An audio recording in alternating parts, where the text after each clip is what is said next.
DGISPR major general Babar Iftikhar ने कहा है कि पाकिस्तान दहशतगर्दी में भारत के मुलव्वस होने का डोजियर में सबूत सामने लाया। भारतीय रियासती दहशतगर्दी के सबूतों को आलमी बरादरी ने बहुत संजीदगी से लिया है और अब भारतीय स्पॉन्सर्ड दहशतगर्दी पर बात हो रही है। एक इंटरव्यू में DGISPR ने कहा, भारत अफगान सरजमीन को इस्तेमाल करके CPAC को निशाना बनाता है। भारत के पास दहशतगर्द हैं। CPAC को नुकसान पहुंचाने की हर भारतीय साजिश को नाकाम बनाएंगे। इन खतरात के खिलाफ मुकम्मल तैयारी है।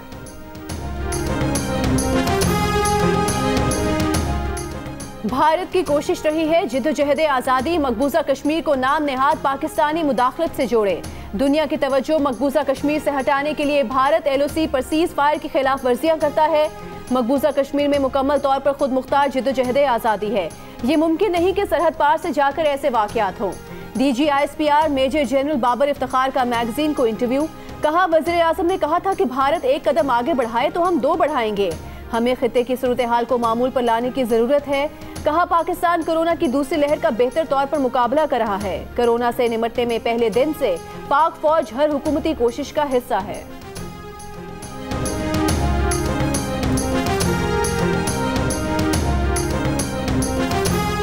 मुल्क में सबसे ज्यादा कोरोना के मुस्बत केसेस कराची में आए। केसों का तनासब 20.12% रहा। NCOC के मुताबिक हैदराबाद दूसरे नंबर पर रहा, जहां कोरोना का तनासब 18.43 और अहमदाबाद में 14.53% देखा गया। NCOC के मुताबिक मुल्क भर में इंतहाई तशवीशनाक मरीजों की तादाद में तेजी से इजाफा हो रहा है। पाकिस्तान में 24 घंटों के दौरान 3,499 अफराद में कोरोना वायरस की तस्दीक हुई। मजीद 39 अफराद इंतकाल कर गए। कोरोना से अमवात की मजमूई तादाद 8,205 हो गई।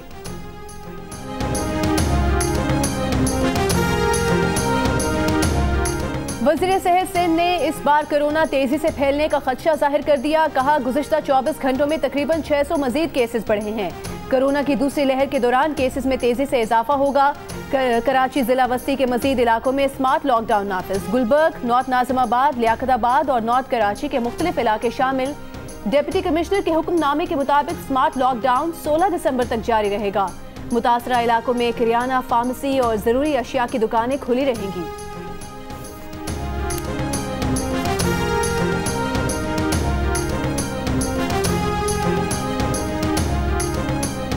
उलमाए किराम ने हुकूमत को कोरोना SOPs पर अमल की यकीन दहानी करवा दी। सदर पाकिस्तान आरिफ अलवी के ज़ेर सदारत वीडियो कॉन्फ्रेंस में कोरोना से बचाव के लिए कल मुल्क भर में यौम दुआ मनाने का फैसला। सदर मुमलिकत ने कहा, कोरोना से बचाव के लिए अल्लाह से रुजू ज़रूरी है। वफाकुल मदारिस की कोरोना SOPs पर अमल करने की यकीन दहानी। मौलाना हनीफ जालंधरी ने कहा कि मदारिस में कोरोना SOPs पर मुकम्मल अमल कर रहे हैं। मुफ्ती इकबाल चिश्ती ने कहा, अपोजिशन जमातें हर मामले में कीड़े निकालना छोड़ दें, कोरोना को संजीदगी से लें। इजलास में गवर्नर पंजाब चौधरी सरवर समेत दीगर गवर्नर्स, वफाकी वज़रा और उलमा शरीक।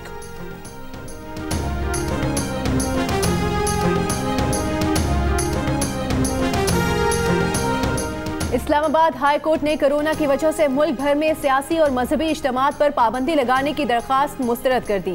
चीफ जस्टिस अतर मिनल्ला ने रिमार्क्स दिए कि हमने तो हुक्म दे दिया, अदालती हुक्म पर कोई अमल नहीं करा रहा और सियासत में मशगूल है, तो हम क्यों मुदाखलत करें। अदालत ने फैसले में कहा कि पार्लियामेंट और एग्जीक्यूटिव अथॉरिटीज पर मुनहसर है कि कोविड के चैलेंज से निपटने के लिए कौम को इकट्ठा करने में अपना किरदार अदा करें।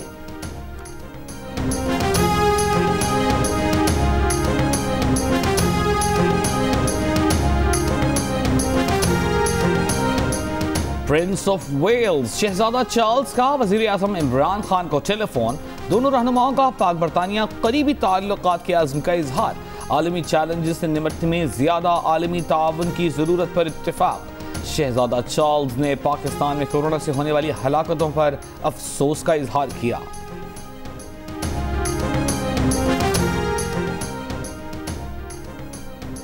सदर नून लीग शहबाज शरीफ और हमजा शहबाज की परोल खत्म। दोनों को अलग अलग गाड़ियों में जेल पहुंचा दिया गया। शहबाज शरीफ और हमजा शहबाज को बेगम शमीम अख्तर के इंतकाल के बायस परोल पर रिहा किया गया था। नून लीग रहनुमा साद रफीक कहते हैं, शहबाज शरीफ और हमजा शहबाज की परोल पर रिहाई में मजीद 24 घंटे की तोसी मिल जाती तो कयामत नहीं आ जाती। PDM के प्लेटफॉर्म से इस हुकूमत को हटाने के लिए मुत्तहिद हैं। अवाम इस वोट चोर हुकूमत से निजात चाहती है, डट कर मुकाबला होगा।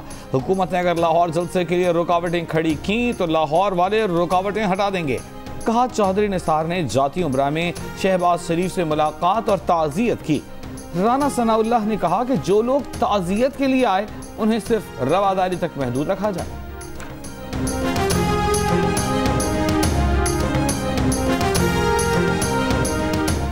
मामले खसूसी बराए सियासी इबलाग शहबाज गिल ने कहा है कि इमरान खान ने सियासत में आकर बादशाहत और फिरौनियत का खात्मा किया है। लीगी रहनुमा साद रफीक के बयान पर रद्द-ए-अमल में कहा कि आपको जवाब देना होगा कि 8 साल में तकरीबन 3 अरब रुपए आपके अकाउंट्स में कैसे आए।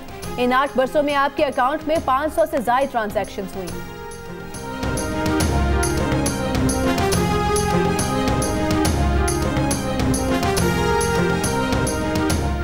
खैबर पख्तूनख्वा में साफ पानी तक नहीं है। सूबाई हुकूमत नाले खोदने के लिए एशियन डेवलपमेंट बैंक से पैसे लेती है। नाले खोदने में कौन सी टेक्नोलॉजी लगती है? क्या नाले भी खुद नहीं खोद सकते? अगर वजीर आला केपी लोगों को खुद सहूलत नहीं दे सकते तो हुकूमत छोड़ दें। केपी की सनतों और अस्पतालों के वेस्ट मैनेजमेंट से मुताल्लिक आज खुद नोटिस केस में चीफ जस्टिस पाकिस्तान जस्टिस गुलजार अहमद के रिमार्क्स। अदालत ने खैबर पख्तूनख्वा हुकूमत की वेस्ट मैनेजमेंट रिपोर्ट मुस्तरद करके 1 माह में वेस्ट मैनेजमेंट की नई प्रोग्रेस रिपोर्ट तलब कर ली। सूबाई हुकूमतों की मजमूई कारकर्दगी पर अवाम ने फैसला सुना दिया। 60% सिंध सरकार से नाराज तो 19% खुश नजर आए। 51% ने खैबर पख्तूनख्वा हुकूमत की कारकर्दगी को बुरा तो 41% ने अच्छा कहा। उस्मान बुज़दार 47% की तनकीद की जद में आए, जबकि 34% ने उनकी कारकर्दगी को पसंद किया। बलोचिस्तान हुकूमत 37% को मुतासर करने में कामयाब हुई, मगर 35% को नाकाम नजर आई। पल्स कंसल्टेंट ने सूबाई हुकूमतों की कारकर्दगी पर 2000 से ज्यादा अफराद की आरा पर मबनी नया सर्वे जारी कर दिया।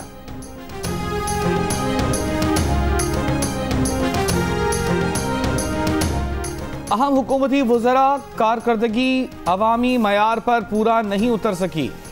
वजीर रेलवे शेख रशीद की कारकर्दगी को 46% पाकिस्तानियों ने गैर इत्मीनान बख्श, जबकि 26% ने इत्मीनान बख्श करार दिया। वजीर इत्तलात शिबली फराज से 44% लोग नाराज तो 25% खुश नजर आए। मुशीर खजाना अब्दुल हफीज शेख की कारकर्दगी पर 42% गैर मुतमईन दिखाई दिए तो 26% ने उनको हिसाब किताब का माहिर भी कहा। वजीर खारजा शाह महमूद कुरैशी से 38% गैर मुतमईन नजर आए, जबकि 30% उनकी कारकर्दगी से मुतासिर हुए। पल्स कंसल्टेंट ने 2000 से ज्यादा अफराद की आरा पर मबनी नया सर्वे जारी कर दिया।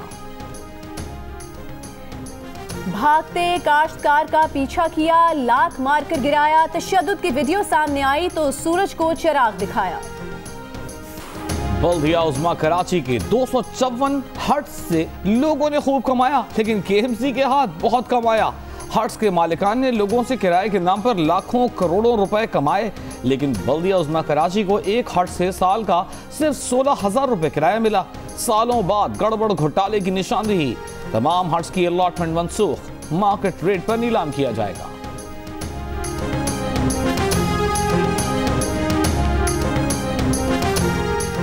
नैब का 90 दिन का रिमांड जुर्म है। नैब मुल्जिमान को हिरासा न करे, इख्तियारात का गलत इस्तेमाल न करे। नैब मुल्जिमान के खिलाफ 1 से ज्यादा रेफरेंसेस दायर करने से मुतालिक दरखास्तों पर समाअत के दौरान जस्टिस उमर अता बंदयाल के रिमार्क्स। नैब के वकील ने कहा कि मुल्जिमान को गिरफ्तार न करे तो ताउन नहीं करते। ट्रायल कोर्ट के पास रेफरेंसेस एक जगह करने का इख्तियार है। हाई कोर्ट ने तो नैब के एक मुल्जिम के खिलाफ ज्यादा रेफरेंसेस दायर करने से ही रोक दिया है। जस्टिस मुजाहिर अली अकबर बोले कि फौजदारी मुकदमात में 40 दिन से ज्यादा का रिमांड नहीं होता।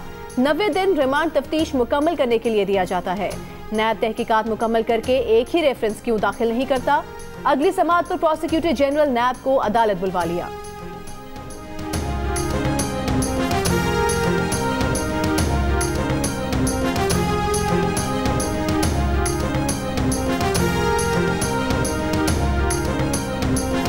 मुस्लिम लीग नून की तर्जुमान मरियम औरंगजेब ने हुकूमत पर तनकीद करते हुए कहा है कि सेलेक्टेड टोले को समझ आ गई है 13 दिसंबर को जलसा नहीं रुकेगा। आपको समझ आ जाएगी कि अगर आप उससे पहले इस्तीफा देते तो आपके लिए बेहतर होता। अवाम के लिए खुशखबरी है, 13 दिसंबर फैसला कुन होगा।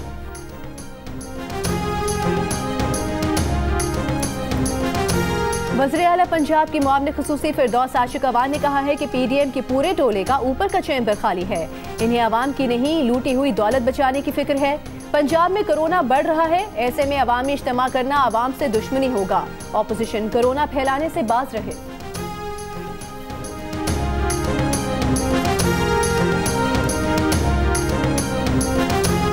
तर्जुमान नून लीग पंजाब अज़मा बुखारी ने फिरदौस आशिक अवान के बयान पर रद्द-ए-अमल में कहा है कि फिरदौस बाजी पिछले जलसे से पहले भी मौला जट बनी फिर रही थी, फिर अवामी रद्द-ए-अमल के बाद इन्हें शर्म से मुंह छुपाने की जगह नहीं मिली। अज़मा बुखारी ने दावा किया कि पीडीएम का लॉन्ग मार्च रास्ते में होगा और हुकूमत घर चलती बनेगी।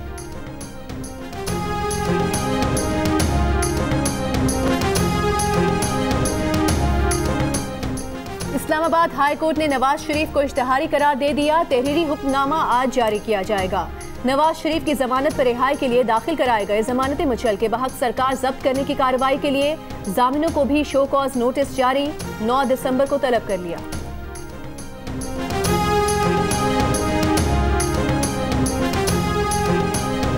अमीर जमात इस्लामी सिराजुल हक ने इन हाउस तब्दीली की हिमायत कर दी। कहा पीटीआई के नंबर कम हैं, इन हाउस तब्दीली हमारी सियासत का हिस्सा है। अगर हुकूमत अददी बरतरी खो देती है तो उनको हुकूमत का कोई हक नहीं। मंसूरा में मीडिया टॉक में कहा हुकूमत ने जलसे रोकने पर कमजोरी जाहिर कर दी। जलसे करना पीडीएम का आईनी हक है। हुकूमत मुल्तान में गिरफ्तार सियासी कारकुनों को फौरी रिहा करे।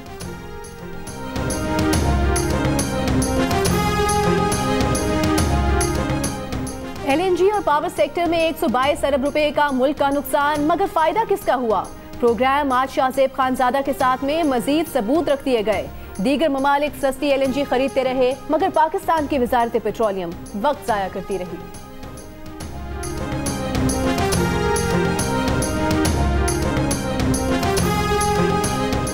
पीपल्स पार्टी का एलएनजी स्कैंडल की शफाफ तहकीकात कराने का मुतालिबा।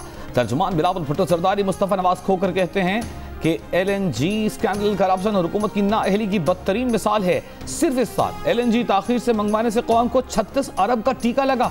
2 बरस में एलएनजी की मद में कौमी खजाने को 122 अरब रुपए का नुकसान पहुंचाया गया।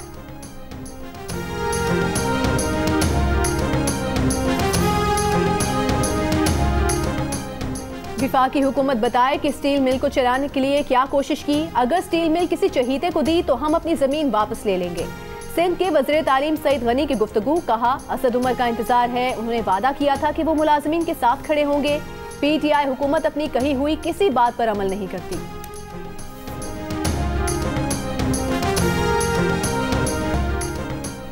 वज़ीर आज़म इमरान खान कहते हैं कि खुसूसी अफराद के लिए एहसास किफालत पॉलिसी से 20 लाख से जायद खानदान मुस्तफीद होंगे। प्रोग्राम के तहत खुसूसी अफराद के खानदान को माहाना 2000 रुपए मिलेंगे। ये प्रोग्राम माजूर अफराद की बेहतरी की जानिब अहम कदम है। पाकिस्तान समेत दुनिया भर में आज खुसूसी अफराद का दिन मनाया जा रहा है। इस साल का मौजू है माजूरी ऐब नहीं।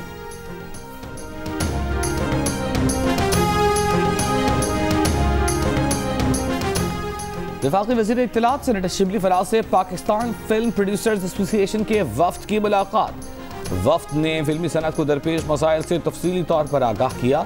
वज़ीर इत्तलात ने कहा कि दीगर इदारों की तरह इस शोबे को भी नए दौर के तकाज़ों से हम आहंग होना होगा। वज़ीर आज़म इमरान खान का विजन है कि फिल्मों के जरिए अपनी सकाफत और इक़्तिदार को उजागर किया जाए। फिल्मी सनत से वाबस्ता मसाइल के हल के लिए तमाम मुमकिन इक़दाम उठाएंगे।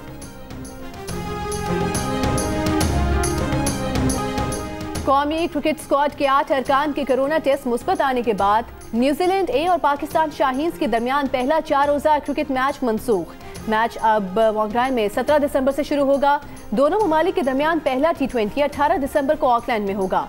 कौमी स्क्वाड की 9वें रोज की कोरोना टेस्टिंग मुकम्मल। नताइज के बाद कल से ट्रेनिंग की इजाजत मिलने का इम्कान।